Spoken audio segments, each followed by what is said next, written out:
The Call of Cthulhu, found among the papers of the late Francis Wayland Thurston of Boston by H.P. Lovecraft. 1. The Horror in Clay. The most merciful thing in the world, I think, is the inability of the human mind to correlate all its contents. We live on a placid island of ignorance in the midst of black seas of infinity, and it was not meant that we should voyage far. The sciences, each straining in its own direction, have hitherto harmed us little, but someday, the piecing together of dissociated knowledge will open up such terrifying vistas of reality, and of our own frightful position therein, that we shall either go mad from the revelation, or flee from the deadly light into the peace and safety of a new dark age. Theosophists have guessed at the awesome grandeur of the cosmic cycle wherein our world and the human race form transient incidents. They have hinted at strange survivals, in terms which would freeze blood if not masked by a bland optimism. But it is not from them that there came the single glimpse of forbidden aeons which chills me when I think of it and maddens me when I dream of it. That glimpse, like all dead glimpses of truth, flashed out from an accidental piecing together of separated things. In this case, an old newspaper item, and the notes of a dead professor. I hope that no one else will accomplish this piecing out. Certainly, if I live, I shall never knowingly supply a link in so hideous a chain. I think that the professor, too, intended to keep silent regarding the part he knew, and that he would have destroyed his notes had not sudden death seized him. My knowledge of the thing began in the winter of 1926 to 27, with the death of my grand-uncle George Gamble Engel, Professor Emeritus of Semitic Languages at Brown University, Providence, Rhode Island. Professor Engel was widely known as an authority on ancient inscriptions, and had frequently been resorted to the heads of prominent museums, so that his passing at the age of 92 may be recalled by many. Locally, interest was intensified by the obscurity of the cause of death. The professor had been stricken whilst returning from Newport boat, falling suddenly, as witnesses said, after having been jostled by a nautical-looking Negro who had come from one of the queer dark courts on the precipitous hillside, which formed a short cut from the waterfront to the deceased's home in William Street. Physicians were unable to find any visible disorder, but concluded after a perplexed debate that some obscure lesion of the heart, induced by the brisk ascent so steep a hill by so elderly a man, was responsible for the end. At the time I saw no reason to dissent from this dictum, but latterly I'm inclined to wonder, and more than wonder. As my granduncle's heir and executor, for he died a childless widower, I was expected to go over his papers with some thoroughness, and for that purpose moved his entire set of files and boxes to my quarters in Boston. Much of the material which I correlated will be later published by the American Archaeological Society, but there is one box which I found exceedingly puzzling, and which I felt much averse from showing to other eyes. It had been locked, and I did not find the key till it occurred to me to examine the personal ring which the professor carried always in his pocket. Then indeed I succeeded in opening it, but when I did so seemed only to be confronted by a greater and more closely locked barrier. For what could be the meaning of the queer clay bas-relief and the disjointed jottings, ramblings, and cuttings which I found? Had my uncle, in his latter years, become credulous of the most superficial impostures? I resolved to search out the eccentric sculptor responsible for this apparent disturbance of an old man's peace of mind. The bas-relief was a rough rectangle less than an inch thick, and about 5 by 6 inches in area, obviously of modern origin. Its designs, however, were far from modern in atmosphere and suggestion, for although the vagaries of cubism and futurism are many and wild, they do not often reproduce the cryptic regularity which lurks in prehistoric writing. In writing of some kind the bulk of these designs seemed certainly to be, though my memory, despite much familiarity with the papers and collections of my uncle, failed in any way to identify this particular species, or even to hint at its remotest affiliations. Above these apparent hieroglyphs was a figure of evidently pictorial intent, although its impressionistic execution forbade a very clear idea of its nature. It seemed to be a sort of monster, or symbol representing a monster, of a form which only a diseased fancy could conceive. If I say that my somewhat extravagant imagination yielded simultaneous pictures of an octopus, a dragon, and a human caricature, I shall not be unfaithful to the spirit of the thing. A pulpy, tentacled head surmounted a grotesque and scaly body with rudimentary wings. But it was the general outline of the whole which made it most shockingly frightful. Behind the figure was a vague suggestion of a cyclopean architectural background. The writing accompanying this oddity was, aside from a stack of press cuttings in Professor Engel's most recent hand, it made no pretense to literary style. What seemed to be the main document was headed Cthulu Cult in characters painstakingly printed to avoid the erroneous reading of a word so unheard of. The manuscript was divided into two sections, the first of which was headed 1925, Dream and Dream Work of H.A. Wilcox, 7 Thomas Street, Providence, Rhode Island, and the second, Narrative of Inspector John H. LaGrasse, 121 Bienville Street, New Orleans, Louisiana, at 1908 AAS, meeting, notes on same, and Professor Webb's account.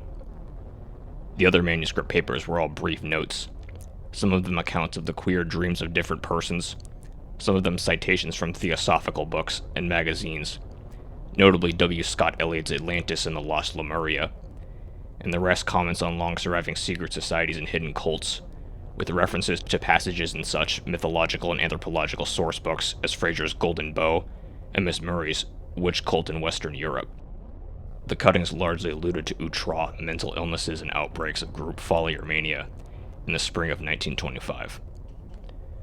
The first half of the principal manuscript told a very peculiar tale.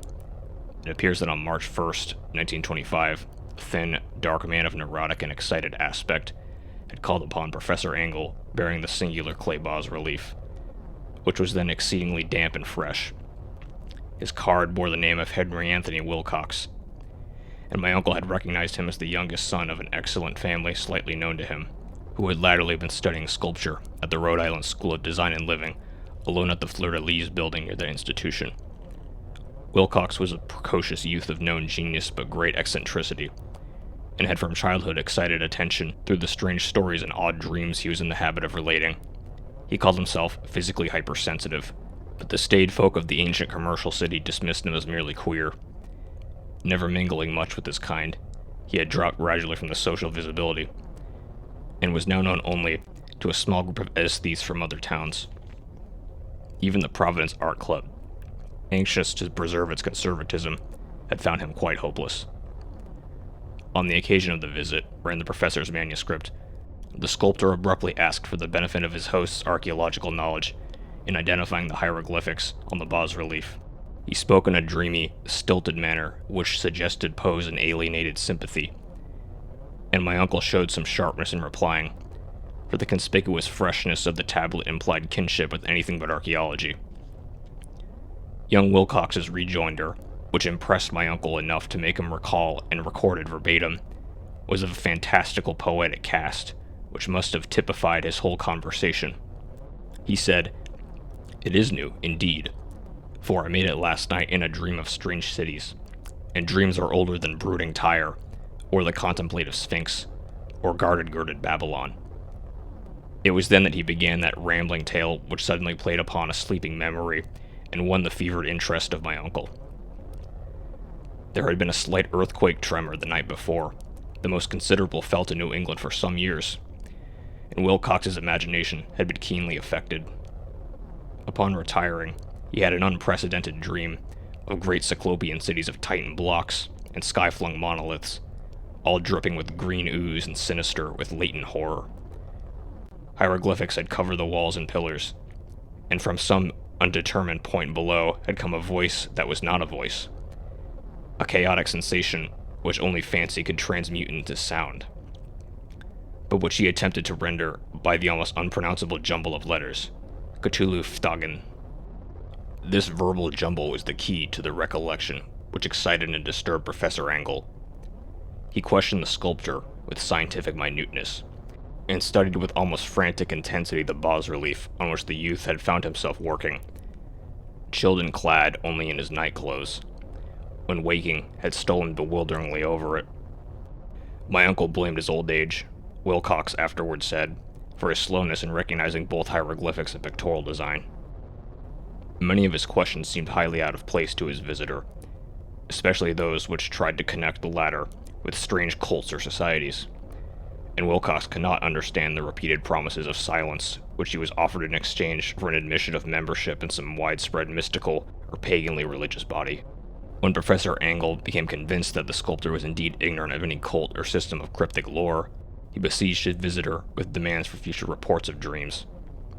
This bore regular fruit, for after the first interview the manuscript records daily calls of the young man, during which he related startling fragments of nocturnal imagery, whose burden was always some terrible cyclopean vista of dark and dripping stone, with a subterranean voice or intelligence shouting monotonously in enigmatical sense impacts undescribable save as gibberish.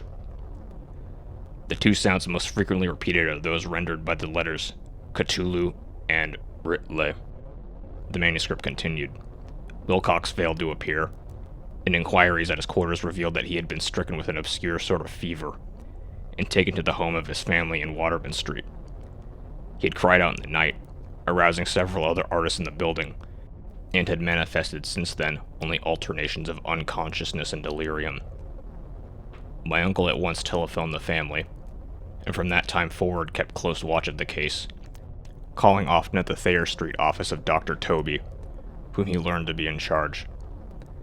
The youth's febrile mind, apparently, was dwelling on strange things, and the doctor shuddered now and then as he spoke of them. He included not only a repetition of what he had formerly dreamed, but touched wildly on a gigantic thing miles high, which walked or lumbered about. He at no time fully described this object, but occasional frantic words, as repeated by Dr. Toby, convinced the professor that it must be identical with the nameless monstrosity he had sought to depict in his dream sculpture. Reference to this object, the doctor added, was invariably a prelude to the young man's subsidence into lethargy. His temperature, oddly enough, was not greatly above normal, but his whole condition was otherwise such as to suggest true fever, rather than mental disorder. On April 2nd at about 3 p.m., every trace of Wilcox's malady suddenly ceased. He sat upright in bed, astonished to find himself at home and completely ignorant of what had happened in dream or reality since the night of March 22nd. Pronounced well by his physician, he returned to his quarters in 3 days, but to Professor Angle he was of no further assistance. All traces of strange dreaming had vanished with his recovery, and my uncle kept no record of his night thoughts after a week of pointless and irrelevant accounts of thoroughly usual visions. Here the first part of the manuscript ended, but references to certain of the scattered notes gave me much material for thought.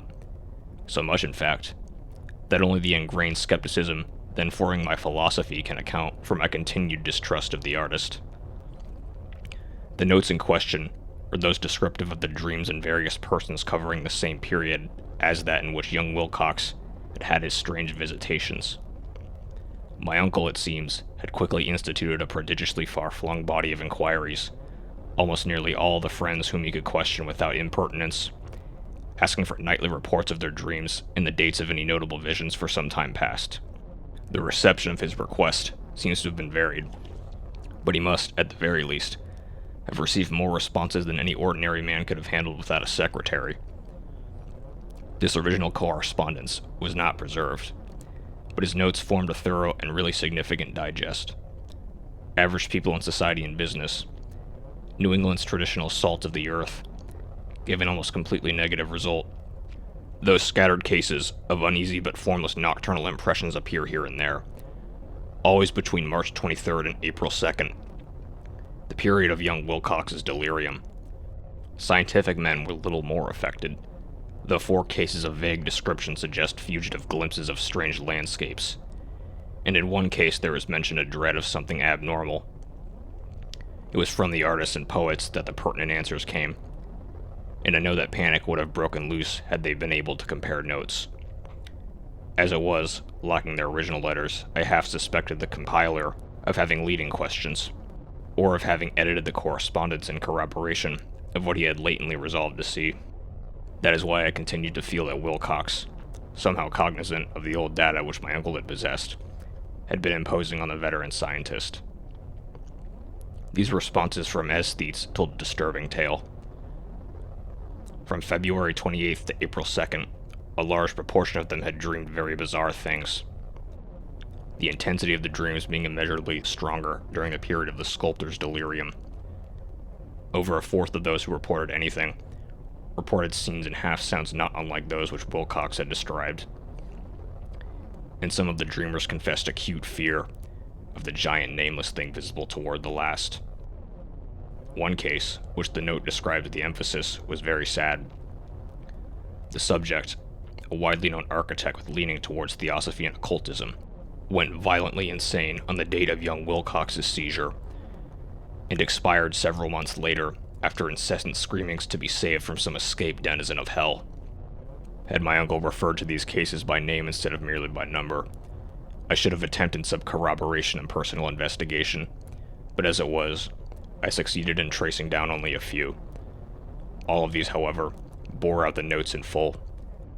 I have often wondered if all the objects of the professor's questioning felt as puzzled as did this fraction.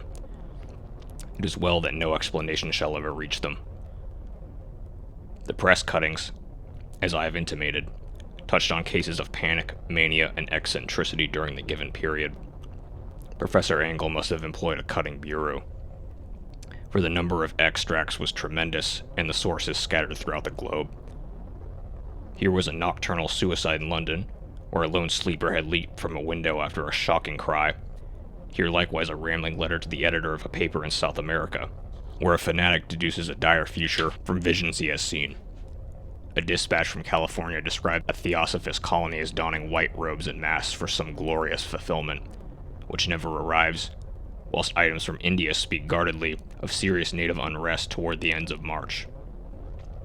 Voodoo orgies multiply in Haiti, and African outposts report ominous mutterings. American officers in the Philippines find certain tribes bothersome about this time, and New York policemen are mobbed by hysterical Levantines. On the night of March 22nd to 23rd, the west of Ireland, too, is full of wild rumor and legendry. And a fantastic painter named Ardois Bono hangs a blasphemous dream landscape in the Paris Spring Salon of 1926. And so numerous are the recorded troubles in insane asylums that only a miracle can have stopped the medical fraternity from noting strange parallelisms and drawing mystified conclusions. A weird bunch of cuttings, all told, and I can at this date scarcely envisage the callous rationalism with which I set them aside. But I was then convinced that young Wilcox had known of the older matters mentioned by the professor. 2. The Tale of Inspector Legrasse. The older matters which had made the sculptor's dream in bas-relief significant to my uncle formed the subject of the second half of this long manuscript. Once before, it appears, Professor Engel had seen the hellish outlines of the nameless monstrosity, puzzled over the unknown hieroglyphics, and heard the ominous syllables which can be rendered as only Cthulu. And all this is in so stirring and horrible a connection that it is a small wonder he pursued such Wilcox with queries and demands for data. The earlier experience had come in 1908, 17 years before, when the American Archaeological Society held its annual meeting in St. Louis. Professor Engel, as befitted one of his authority and attainments, had had a prominent part in all the deliberations, and was one of the first to be approached by the several outsiders who took advantage of the convocation to order questions for correct answering and problems for expert solution. The chief of these outsiders, and in a short time the focus of interest for the entire meeting, was a commonplace-looking middle-aged man who had traveled all the way from New Orleans for certain special information unobtainable by any local source. His name was John Raymond Legrasse, and he was by profession an inspector of police. With him he bore the subject of his visit, a grotesque, repulsive, and apparently very ancient stone statuette, whose origin he was at a loss to determine. It must not be fancied that Inspector Legrasse had the least interest in archaeology. On the contrary, his wish for enlightenment was prompted by purely professional considerations. This statuette, idol, fetish, or whatever it was, had been captured some months before in the wooden swamps of South New Orleans during a raid on a supposed voodoo meeting, and so singular and hideous were the rites connected with it that the police could not but realize that they had stumbled on a dark cult totally unknown to them, and infinitely more diabolic than even the blackest of the African voodoo circles. Of its origin, apart from the erratic and unbelievable tales extorted from the captured members, absolutely nothing was to be discovered, hence the anxiety of the police for any antiquarian lore which might help them to place the frightful symbol, and through it track down the cult to its fountainhead. Inspector Legrasse was scarcely prepared for the sensation which his offering created, to throw the assembled men of science into a state of tense excitement, and they lost no time in crowding around him to gaze at the diminutive figure whose utter strangeness and air of genuinely abysmal antiquity hinted so potently at unopened and archaic vistas. No recognized school of sculpture had animated this terrible object, yet centuries and even thousands of years seemed recorded in its dim and greenish surface of unplaceable stone. The figure, which was finally passed slowly from man to man for close and careful study, was between 7 and 8 inches in height, and of exquisitely artistic workmanship. It represented a monster of vaguely anthropoid outline, but with an octopus-like head whose face was a mass of feelers, a scaly, rubbery-looking body, prodigious claws on hind and forefeet, and long, narrow wings behind. This thing, which seemed instinct with a fearsome and unnatural malignancy, was of a somewhat bloated corpulence, and squatted evilly on a rectangular block or pedestal covered with undecipherable characters. The tips of the wings touched the back edge of the block.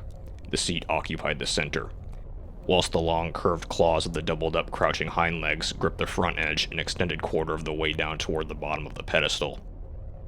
The cephalopod head was bent forward so that the ends of the facial feelers brushed the backs of huge forepaws, which clasped the croucher's elevated knees. The aspect of the whole was abnormally lifelike, and the more subtly fearful because its source was so totally unknown. Its vast, awesome, and incalculable age was unmistakable, yet not one link did it show with any known type of art belonging to civilization's youth, or indeed to any other time. Totally separate and apart, its very material was a mystery, for the soapy greenish-black stone with its golden and iridescent flecks and striations resembled nothing familiar to geology or mineralogy. The characters along the base were equally baffling, and no member present, despite a representation of half the world's expert learning in this field, could form the least notion of even their remotest linguistic kinship.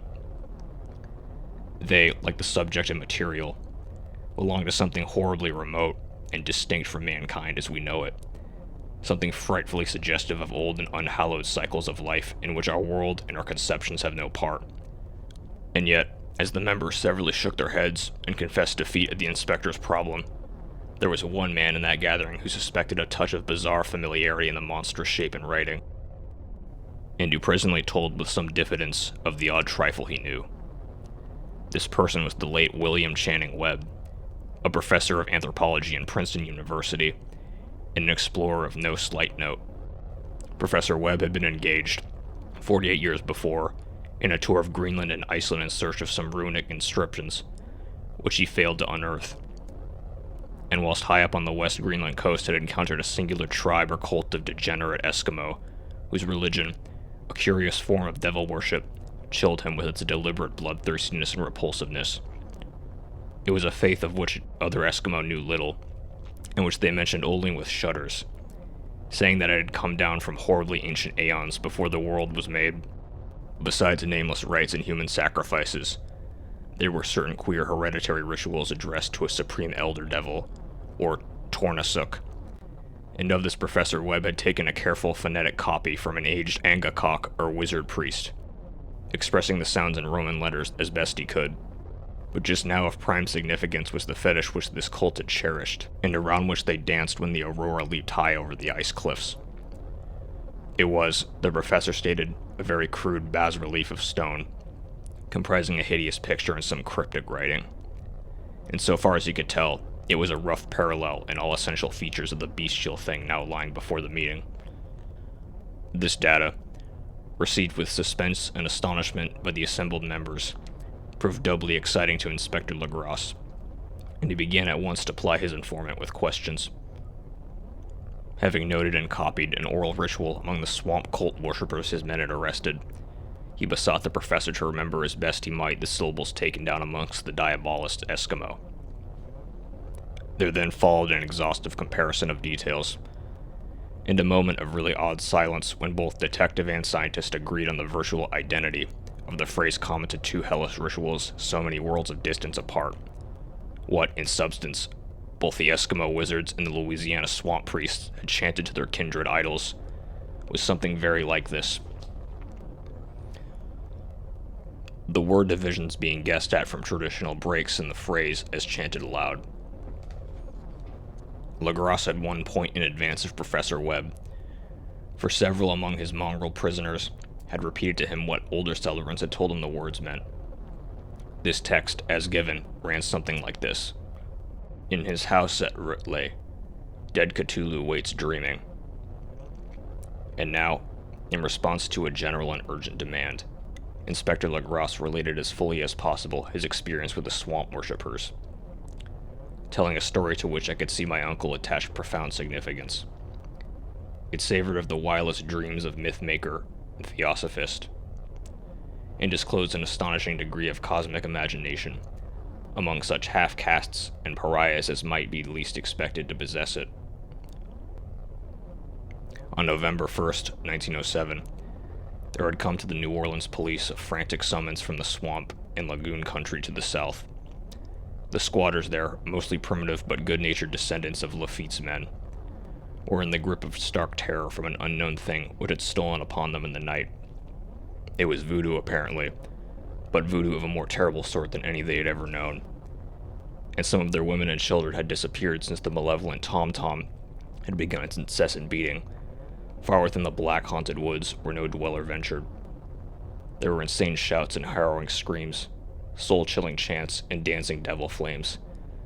And, the frightened messenger added, the people could stand it no more. So a body of 20 police, filling 2 carriages and an automobile, had set out in the late afternoon, with the shivering squatter as a guide. At the end of the passable road they alighted, and for miles splashed on in silence through the terrible cypress woods where day never came. Ugly roots and malignant hanging nooses of Spanish moss beset them, and now and then a pile of dank stones or fragment of rotting well, intensified by its hint of morbid habitation, a depression which every malformed tree and every fungus inlet combined to create. At length, the squatter settlement, a miserable huddle of huts, hove in sight, and hysterical dwellers ran out to cluster around the group of bobbing lanterns. The muffled beat of tom-toms was now faintly audible far, far ahead, and a curdling shriek came at infrequent intervals when the wind shifted. A reddish glare, too, seemed to filter through the pale undergrowth beyond endless avenues of forest night. Reluctant even to be left alone again, each one of the crowd squatters refused point blank to advance another inch towards the scene of the unholy worship. So Inspector Lagras and his 19 colleagues plunged on unguided into black arcades of horror that none of them had ever trod before. The region now entered by the police was one of traditionally evil repute, substantially known, unknown, and untraversed by white men. There were legends of a hidden lake unglimpsed by mortal sight, in which dwelt a huge, formless white polypus thing with luminous eyes, and squattered whispers that bat-winged devils flew up out of the caverns in inner earth to worship it at midnight. They said it had been there before d'Iberville, before La Salle, before the Indians, and even before the wholesome beasts and birds of the woods. It was nightmare itself, and to see it was to die. But it made men dream, and so they knew enough to keep away. The present voodoo orgy was, indeed, on the merest fringe of this abhorred area. But that location was bad enough, hence perhaps the very place of the worship had terrified the squatters more than the shocking sounds and incidents. Only poetry or madness could do justice to the noises heard by Lagras's men as they plowed on through the black morass towards the red glare and the muffled tom-toms. There were vocal qualities peculiar to men, and vocal qualities peculiar to beasts, and it is terrible to hear the one when the source should yield the other. Animal fury and orgiastic license here whipped themselves to demonic heights by howls and squawking ecstasies that tore and reverberated through those nighted woods like pestilential tempests from the gulfs of hell. Now and then less organized ululation would cease, and from what seemed a well-drilled chorus of hoarse voices would rise in sing-song, chant that hideous phrase or ritual. Then the men, having reached a spot where the trees were thinner, came suddenly into sight of the spectacle itself. 4 of them reeled, 1 fainted, and 2 were shaken into a frantic cry, which the mad cacophony of the orgy fortunately deadened. Legrasse dashed swamp water on the face of the fainting men, and all stood trembling and nearly hypnotized with horror. In a natural glade of the swamp stood a grassy island of perhaps an acre's extent, clear of trees and tolerably dry. On this now leaped and twisted a more indescribable horde of human abnormality than any but a Sime or an Angarola could paint.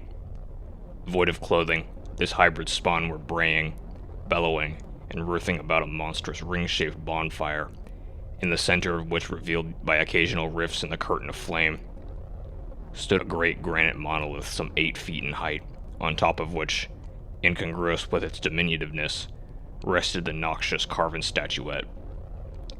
From a wide circle of 10 scaffolds set up at regular intervals, with the flame-girt monolith as a center hung, head downward, the oddly marred bodies of the helpless squatters who had disappeared.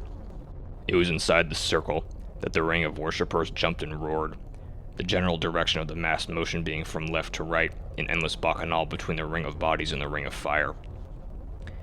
It may have been only imagination, and it may have been only echoes which induced one of the men, an excitable Spaniard, to fancy he heard antiphonal responses to the ritual from some far unlimited spot deeper within the wood of ancient legendry and horror.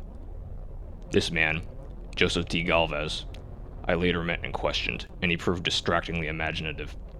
He indeed went so far as to hint of the fate beating of great wings, and of a glimpse of shining eyes and a mountainous white bulk beyond the remotest trees. But I suppose he had been hearing too much native superstition. Actually, the horrified pause of the men was of comparatively brief duration. Duty came first. And although there must have been nearly 100 mongrel celebrants in the throng, the police relied on their firearms and plunged determinedly into the nauseous rout. For 5 minutes the resultant din and chaos were beyond description. Wild blows were struck, shots were fired, and escapes were made, but in the end Legrasse was able to count some 47 sullen prisoners, whom he forced to dress in haste and fall into line between 2 rows of policemen.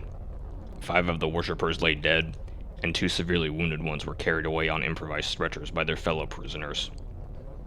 The image on the monolith, of course, was carefully removed and carried back by Legrasse. Examined at headquarters after a trip of intense strain and weariness, the prisoners all proved to be men of very low mixed-race blood and mentally aberrant type. Most were seamen, and a sprinkling of Negroes and mulattoes, largely West Indians and Brava Portuguese from the Cape Verde Islands, gave a coloring of voodooism to the heterogeneous cult. But before many questions were asked, it became manifest that something far deeper and older than Negro fetishism was involved. Degraded and ignorant as they were, the creatures held with surprising consistency to the central idea of their loathsome faith. They worshipped, so they say, the great old ones who lived ages before there were any men, and who came to the young world out of the sky. Those old ones were gone now, inside the earth and under the sea, but their dead bodies had told their secrets and dreams to the first men, who formed a cult which had never died. This was that cult, and the prisoners said it had always existed and always would exist, hidden in distant wastes and dark places all over the world, until the time when the great priest Cthulu, from his dark house in the mighty city of Ritley under the waters, should rise and bring the earth again beneath his sway. Someday he would call, and when the stars were ready, the secret cult would always be waiting to liberate him. Meanwhile, no more must be told. There is a secret which even torture could not extract. Mankind was not absolutely alone among the conscious things of earth, for shapes came out of the dark to visit the faithful few. But these were not the great old ones. No man had ever seen the great old ones. This carven idol was great Cthulu, but none might say whether or not the others were precisely like him. No one could read the old writing now, but things were told by word of mouth. The chanted ritual is not the secret. That was never spoken aloud, only whispered. The chant meant only this: in the house at Ritley, dead Cthulhu waits dreaming. Only 2 of the prisoners were found sane enough to be hanged. The rest were committed to various institutions. All denied a part in the ritual murders, and averted that the killing had been done by blacked winged ones, which had come to them from their immemorable meeting place in the haunted wood. but of those mysterious allies no coherent account could ever be gained. What the police did extract came mainly from an immensely aged mestizo named Castro, who claimed to have sailed to strange ports and talked with undying leaders of the cult in the mountains of China. Old Castro remembered bits of hideous legend that paled the speculations of theosophists and made man and the world seem recent and transient indeed. There had been aeons when other things ruled on the earth, and they had had great cities. Remains of them, he said, the deathless Chinaman had told him, were still to be found as cyclopean stones on islands in the Pacific. They all died vast epochs of time before men came, but there were arts which could revive them, when the stars had come rounding into the right positions in the cycle of eternity. They had indeed come themselves from the stars, and brought their images with them. These great old ones, Castro continued, were not composed altogether of flesh and blood. They had shape, for did not this star-fashioned image prove it? But that shape was not made of matter. When the stars were right, they could plunge from world to world through the sky, but when the stars were wrong, they could not live. But although they no longer lived, they would never really die. They all lay in stone houses in their great city of Ritley, preserved by the spells of mighty Cthulu, for a glorious resurrection when the stars and earth might once more be ready for them. But at that time some force from outside must serve to liberate their bodies. Their spells that preserved them intact likewise prevented them from making an initial move, but they could only lie awake in the dark and think whilst uncounted millions of years rolled by. They knew all that was occurring in the universe, but their mode of speech was transmitted thought.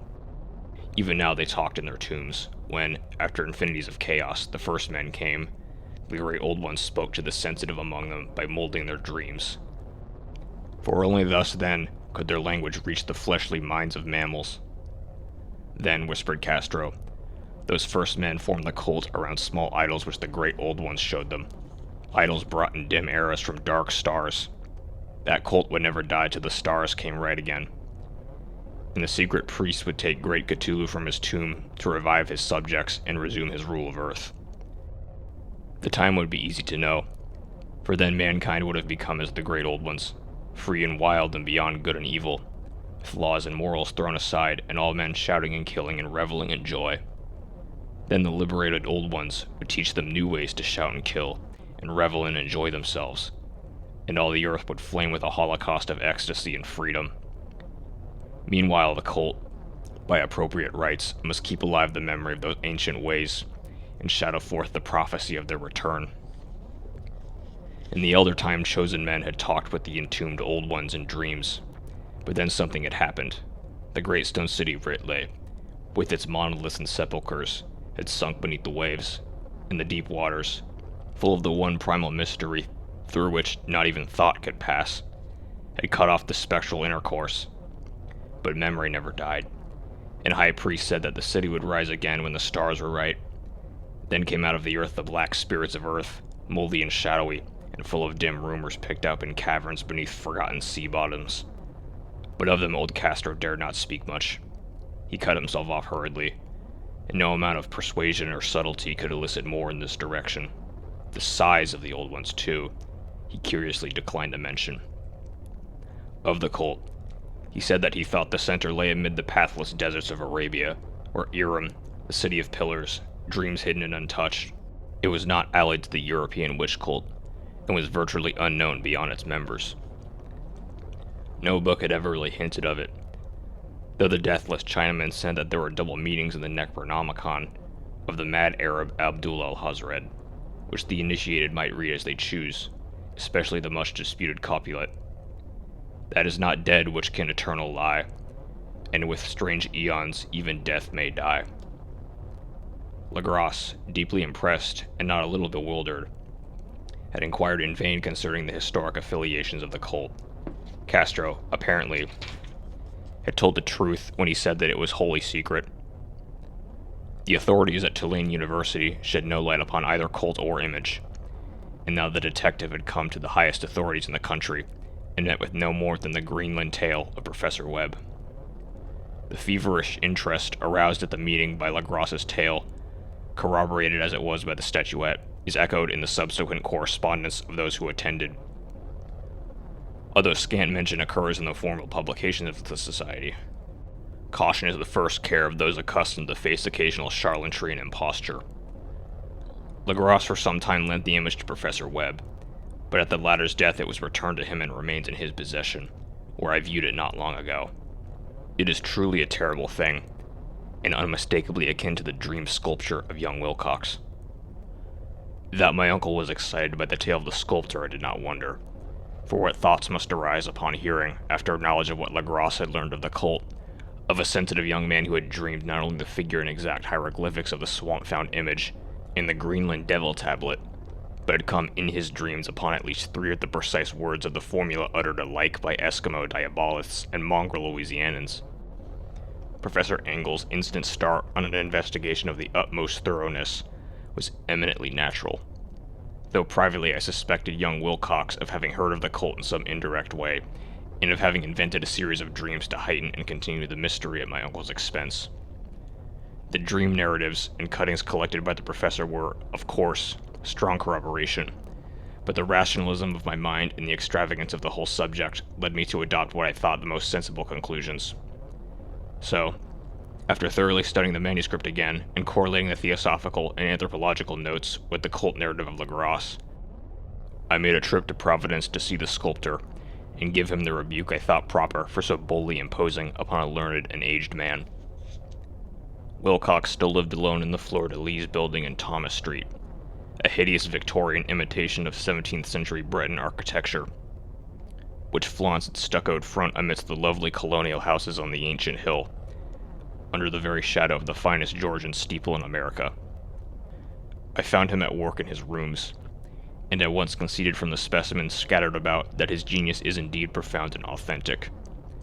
He will, I believe, sometime be heard from as one of the great decadents, for he has crystallized in clay, and will one day mirror in marble those nightmares and fantasies which Arthur Machen evokes in prose, and Clark Ashton Smith makes visible in verse and painting. Dark, frail, and somewhat unkempt in aspect, he turned languidly at my knock and asked me my business without rising.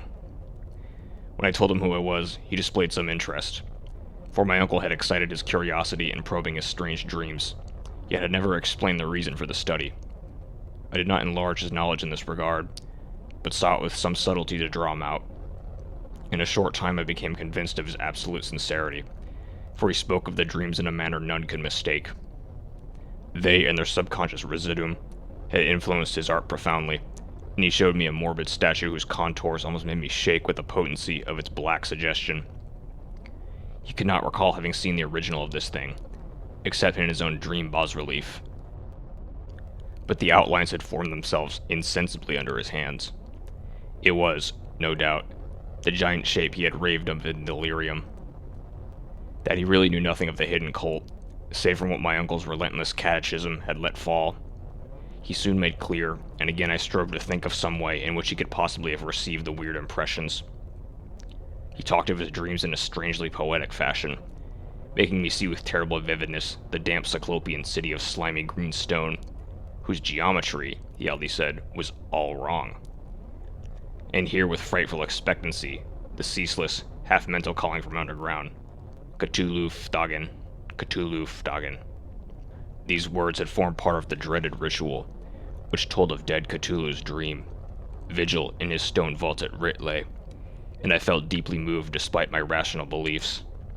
Wilcox, I was sure, had heard of the cult in some casual way, and had soon forgotten it amidst the mass of his equally weird reading and imagining. Later, by virtue of its sheer impressiveness, he had found subconscious expressions in dreams, in the bas-relief, and in the terrible statue I now beheld, so that his imposture upon my uncle had been a very innocent one. The youth was of a type, at once slightly affected and slightly ill-mannered, which I could never like, but I was willing enough now to admit both his genius and his honesty. I took leave of him amicably, and wished him all the success his talent promises. The matter of the cult still remained to fascinate me, and at times I had visions of personal fame from researches into its origins and connections. I visited New Orleans, talked with Lagros and others of that old-time raiding party, saw the frightful image, and even questioned some of the mongrel prisoners as still survived. Old Castro, unfortunately, had been dead for some years. what I now heard so graphically at first hand, though it was really no more than a detailed confirmation of what my uncle had written, excited me afresh, for I felt sure that I was on the track of a very real, very secret, and very ancient religion whose discovery would make me an anthropologist of note. My attitude was still one of absolute materialism, as I wish it still were, and I discounted with almost inexplicable perversity the coincidence of the dream notes and the odd cuttings collected by Professor Angle. One thing I began to suspect, and which I now fear I know, is that my uncle's death was far from natural. He fell on a narrow hill street leading up from an ancient waterfront swarming with foreign mongrels, after a careless push from a Negro sailor. I did not forget the mixed blood and marine pursuits of the cult members in Louisiana, and would not be surprised to learn of secret methods and poison needles, as ruthless as any anciently known as the cryptic rites and beliefs. Legros and his men, it is true, have been let alone, but in Norway a certain seaman who saw things is dead. Might not the deeper inquiries of my uncle after encountering the sculpture's data have come to sinister ears? I think Professor Angle died because he knew too much, or because he was likely to learn too much. Whether I shall go as he did remains to be seen, for I've learned much now. 3. The Madness from the Sea. If heaven ever wishes to grant me a boon, it will be the total effacing of the results of a mere chance which fixed my eye on a certain stray piece of shelf paper. It was nothing on which I would naturally have stumbled in the course of my daily round, for it was an old number of an Australian journal, the Sydney Bulletin, for April 18th, 1925. It had escaped even the cutting bureau, which had at the time of its issuance been avidly collecting material for my uncle's research. I had largely given over my inquiries into what Professor Angle called the Cthulu cult, and was visiting a learned friend in Paterson, New Jersey, the curator of a local museum and a mineralogist of note. Examining one day the reserved specimens roughly set on the storage shelves in a rear room of the museum, my eye was caught by an odd picture in one of the odd papers spread beneath the stones. It was the Sydney Bulletin I have mentioned, for my friend has wide affiliations in all conceivable foreign parts, and the picture was a half-tone cut of a hideous stone image almost identical with that which Legros had found in the swamp. Eagerly clearing the sheet of its precious contents, I scanned the item in detail, and was disappointed to find it of only moderate length.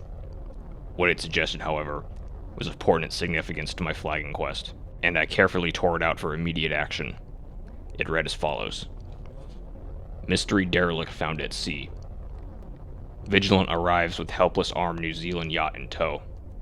One survivor and dead man found aboard. Tale of desperate battle and deaths at sea. Rescued seaman refuses. Particulars of strange experience. Odd idol found in his possession. Inquiry to follow.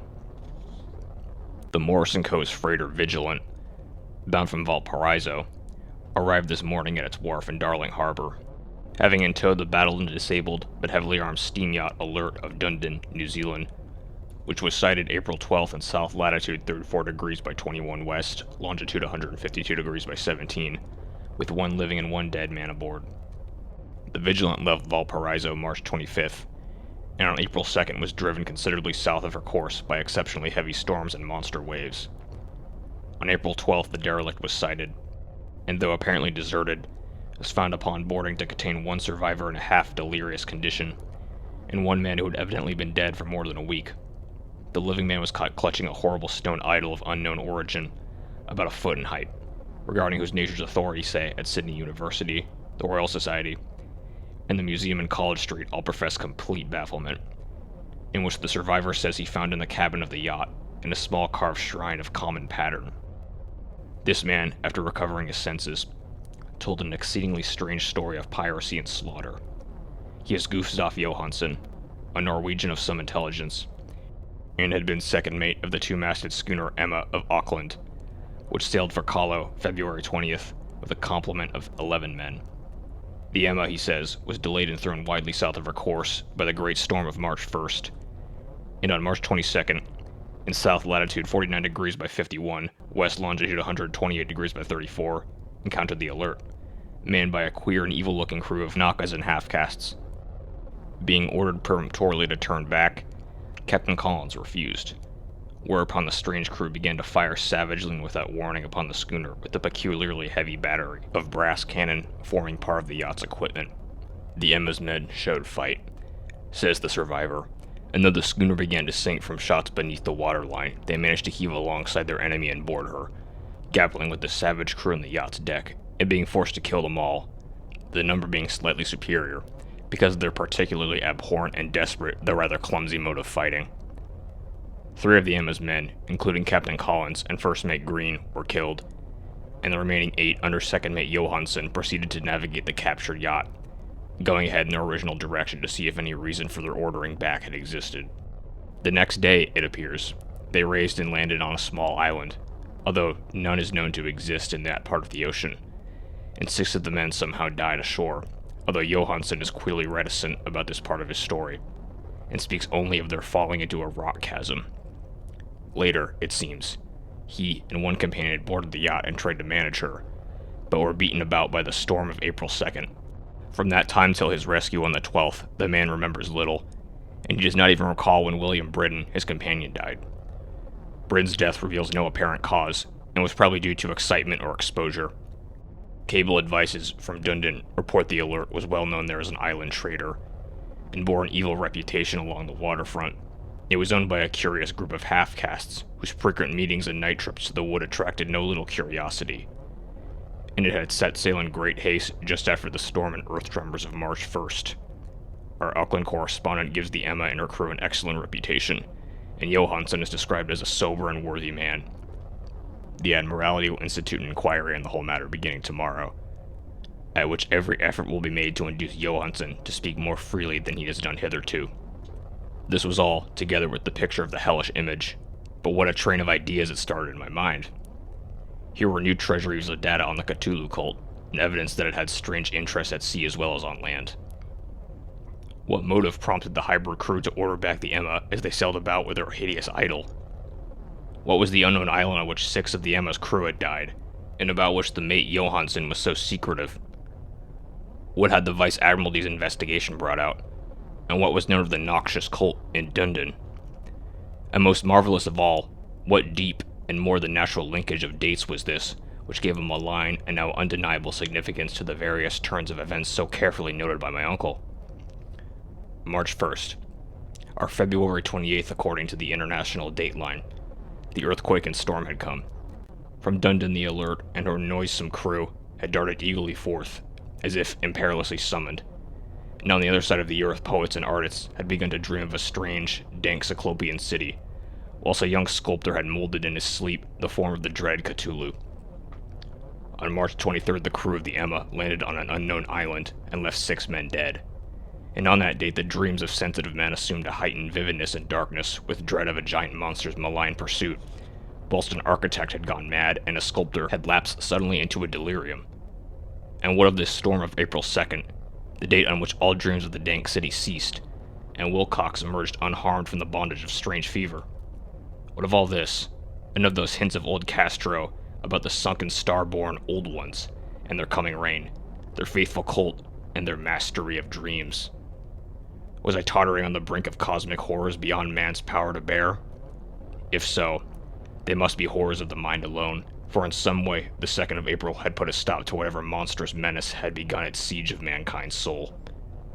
That evening, after a day of hurried cabling and arranging, I bade my host adieu, and took a train for San Francisco. In less than a month I was in Dundon, where, however, I found that little was known of the strange cult members who had lingered in the old sea taverns. Waterfront scum was far too common for special mention, though there was a vague talk about one inland trip these mongrels had made, during which faint drumming and red flame were noted on the distant hills. In Auckland I learned that Johansson had returned with yellow hair turned white, after perfunctory and inconclusive questioning at Sydney, and had thereafter sold his cottage in West Street, and sailed with his wife to his old house in Oslo. Of his stirring experience, he would tell his friends no more than he had told the Admiralty officials, and all they could do is to give me his Oslo address. After that I went to Sydney and talked profitously with seamen and members of the Vice Admiralty Court. I saw the Alert, now sold and in commercial use, at Circular Quay in Sydney Cove, but gained nothing from its non-committal bulk. The crouching image with its cuttlefish head, dragon body, scaly wings, and hieroglyph pedestal, was preserved in the museum at Hyde Park, and I studied it long and well, finding it a thing of balefully exquisite workmanship, and with the same utter mystery, terrible antiquity, and unearthly strangeness of material, which I had noted in Lagrasse's smaller specimen. Geologists, the curator told me, had found it a monstrous puzzle, for they vowed that the world held no rock like it. Then I thought with a shudder of what old Castro had told Lagrasse about the primal Great Ones. They had come from the stars, and had brought their images with them. Shaken with such mental revolution as I had never before known, I now resolved to visit Mate Johansen in Oslo. Sailing for London, I re-embarked at once for the Norwegian capital, and one autumn day landed at the trim wharves in the shadow of the Egeberg.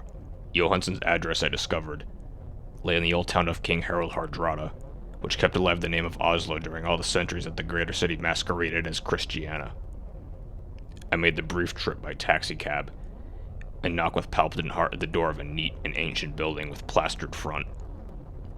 A sad-faced woman in black answered my summons, and I was stung with disappointment when she told me in halting English that Gustav Johansen was no more.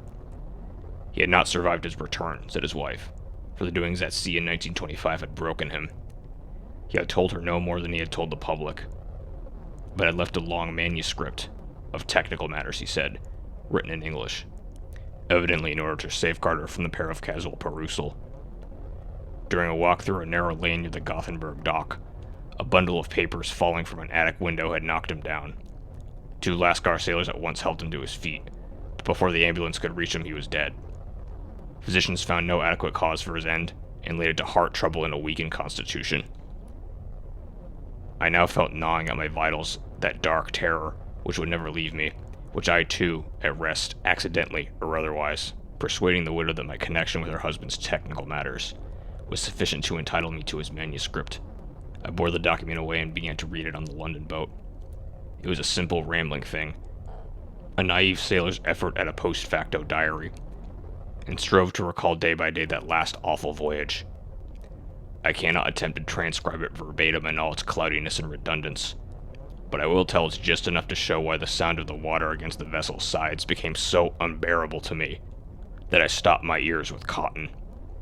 Johansen, thank God, did not know quite all, even though he saw the city in the thing, but I shall never sleep calmly again when I think of the horrors that lurk ceaselessly behind life and time and space, and of those unhallowed blasphemies from elder stars which dream beneath the sea, known and favored by a nightmare cult, ready and eager to loose them on the world whenever another earthquake shall heave their monstrous stone city again to the sun and air. Johansen's voyage had begun just as he had told it to the Vice Admiralty. The Emma, in ballast, had cleared Auckland on February 20th, and had felt the full force of the earthquake-born tempest, which must have heaved up from the sea bottom the horrors that filled men's dreams. Once more under control, the ship was making good progress when held up by the Alert on March 22nd, and I could feel the mate's regret as he wrote of her bombardment and sinking. Of the swarthy cult fiends on the Alert he speaks with significant horror. There was some peculiarly abominable quality about them, which made their destruction seem almost a duty, and Johansen shows ingenuous wonder at the charge of ruthlessness brought against his party during the proceedings of the court inquiry. Then, driven ahead by curiosity, in their captured yacht under Johansen's command, the men sight a great stone pillar sticking out of the sea, and in south latitude 47 degrees over 9, west longitude 126 degrees over 43, come upon a coastline of mingled mud, ooze, and woody cyclopean masonry, which can be nothing less than the tangible substance of Earth's supreme terror, the nightmare corpse city of Ritla, that built in measureless aeons behind history by the vast, loathsome shapes that seep down from the dark stars. There lay great Cthulu and his hordes, hidden in green slimy vaults, sending out at last, after cycles incalculable, the thoughts that spread fear to the dreams of the sensitive, and called imperiously to the faithful to come on a pilgrimage of liberation and restoration. All this Johansen did not suspect, but God knows he soon saw enough. I suppose that only a single mountain top, the hideous monolith-crowned citadel, whereupon great Cthulu was buried, actually emerged from the waters. When I think of the extent of all that may be brooding down there, I almost wish to kill myself forthwith. Johansen and his men were awed by the cosmic majesty of this dripping Babylon of elder daemons, and must have guessed without guidance that it was nothing of this or of any sane planet.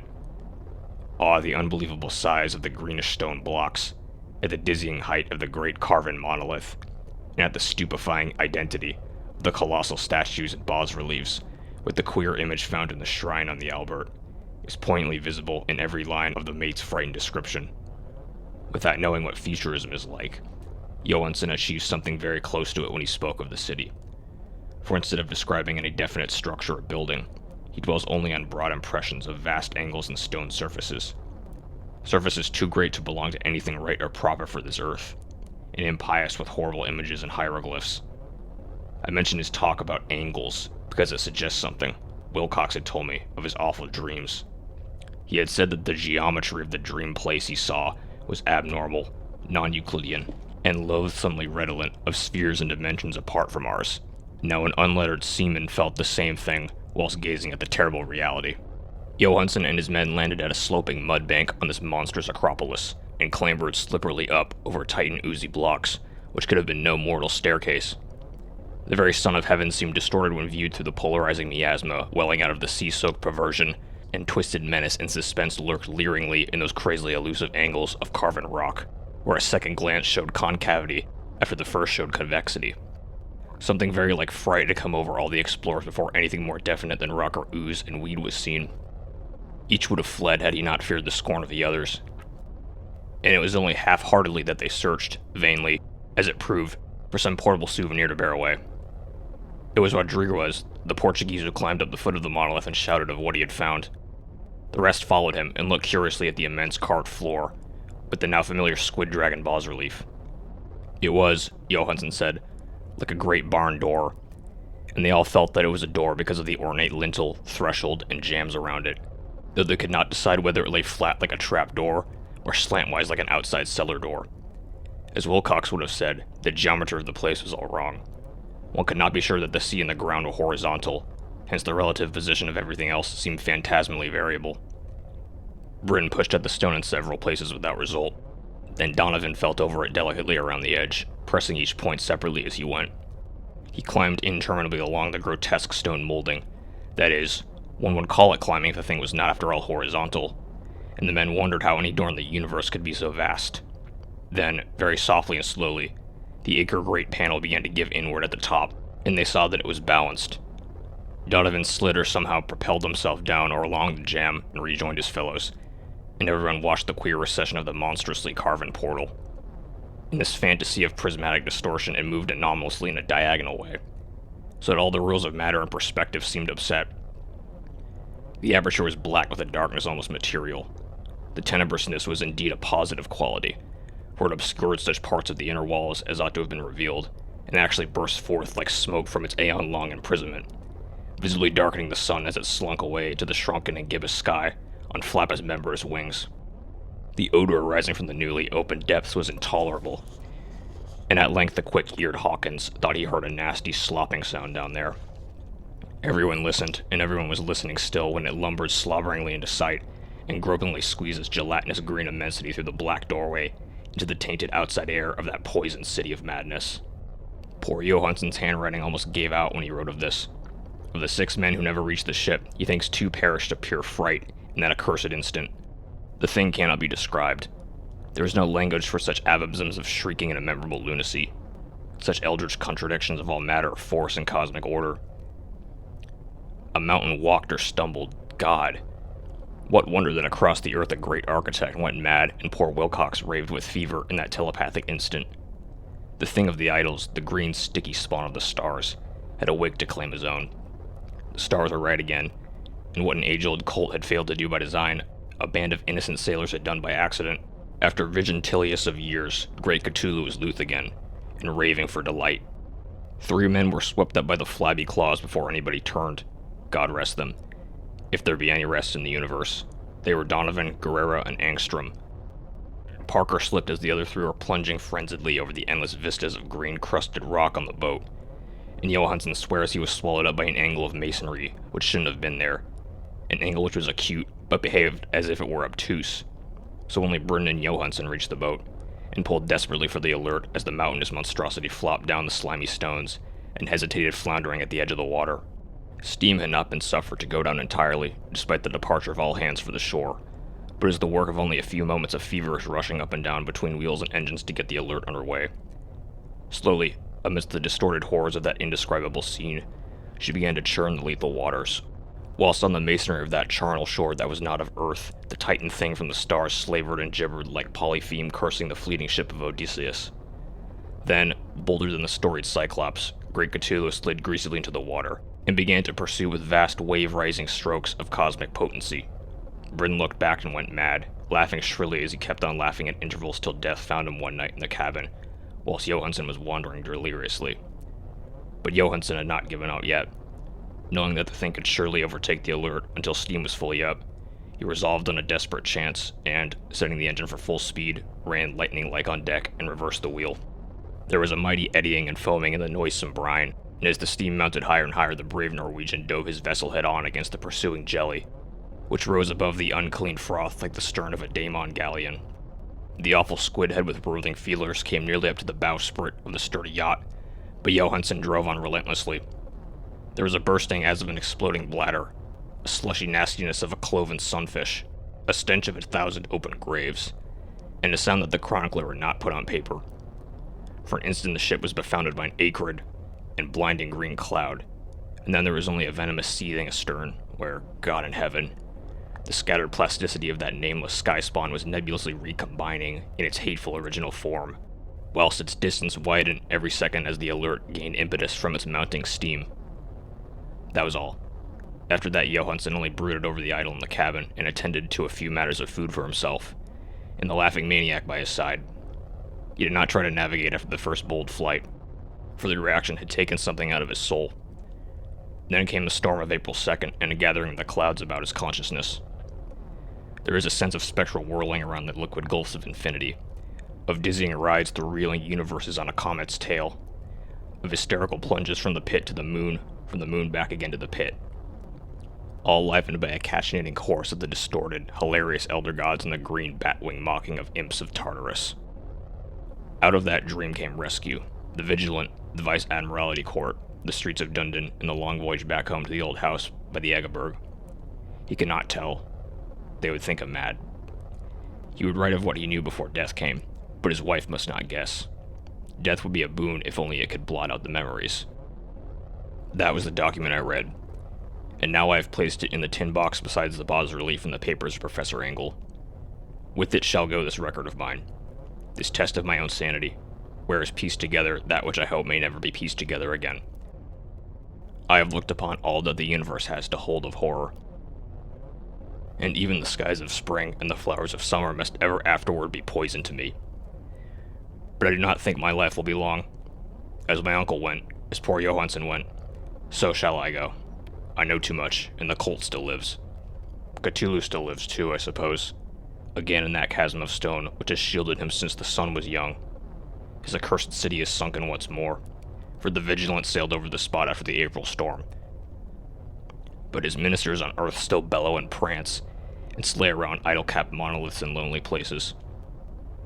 He must have been trapped by the sinking whilst within his black abyss, or else the world would by now be screaming with frightened frenzy. Who knows the end? What has risen may sink, what has sunk may rise. Loathsomeness waits and dreams in the deep, and decay spreads over the tottering cities of men. A time will come, but I must not and cannot think. Let me pray that, if I do not survive this manuscript, my executors may put caution before audacity, and see that it meets no other eye.